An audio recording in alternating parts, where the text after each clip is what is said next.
Bonjour à tous, bonjour à toutes. Alors, je me réfère aux questions et aux remarques que vous avez faites à l'issue de mes vidéos. Et la première que j'avais relevée il y a quelques jours, c'est chercher à s'expliquer face à un manipulateur. Enfin, j'ai traduit ça comme ça, hein. Est-ce que ça sert à quelque chose de s'expliquer face à une personne manipulatrice, perverse, ou simplement complètement vide et idiote, hein. Moi, il faut dire les choses comme elles sont, hein.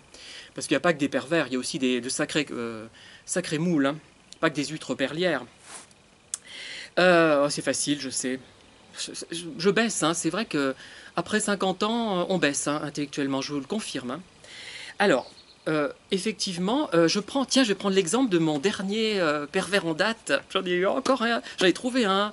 J'en ai plus que vous, je suis sûr, hein. J'en ai plus en stock, j'en ai plus trouvé parce que je suis plus sensible que vous, sans doute, hein. Je suis méchant, là, de dire ça, hein. Mais bon, j'arrête. Et en fait, face au silence radio qui m'a été imposé pendant 3 mois, hein, et qui m'a fait comprendre, je me doutais qu'il était comme ça avant, hein. Mais là, j'en ai eu la certitude. J'ai voulu lui envoyer un mail d'explication, lui demander des nouvelles, et ensuite, lors d'une prochaine rencontre, lui poser la question, lui dire ben, j'ai été un peu embarrassé, tu n'as pas écrit pendant 3 mois, tu n'as pas répondu à mon message. Bon, bref, pas téléphoné non plus. Bon, et je pense que c'était inutile, puisqu'il aurait trouvé de bonnes excuses. Il aurait dit « Ah oui, mais c'était le confinement. Ah oui, mais je ne suis pas à l'aise à l'écrit.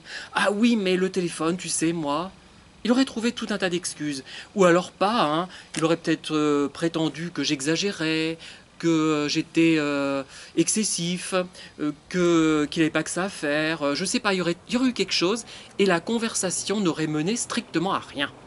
Donc je me serais fatigué pour rien, alors que là, encore que j'aurais pu le garder sous le coude pour continuer à en parler en vidéo, ça aurait été amusant, mais une fois qu'on a compris, on n'a plus il n'y a plus de piment, hein, c'est banal, et j'en aurais pas appris grand-chose. J'ai l'impression qu'il m'a tout révélé en peu de temps, enfin tout, l'essentiel, et je n'aurais pas forcément appris grand-chose.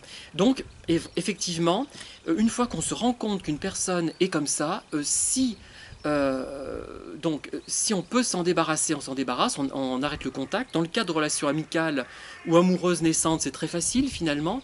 Et vraiment, je le redis, mais peut-être ne serais-je pas compris et vais-je susciter une certaine colère de certains auditeurs. Je ne comprends pas comment, une fois qu'on est sûr que la personne est comme ça, comment on peut encore être attiré par cette personne.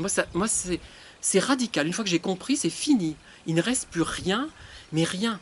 Et tant que j'ai le doute, tant que j'ai un doute, il reste effectivement, je me dis, c'est peut-être là, il y a encore un attrait, une attirance, un intérêt, mais dès que j'ai compris, c'est fini.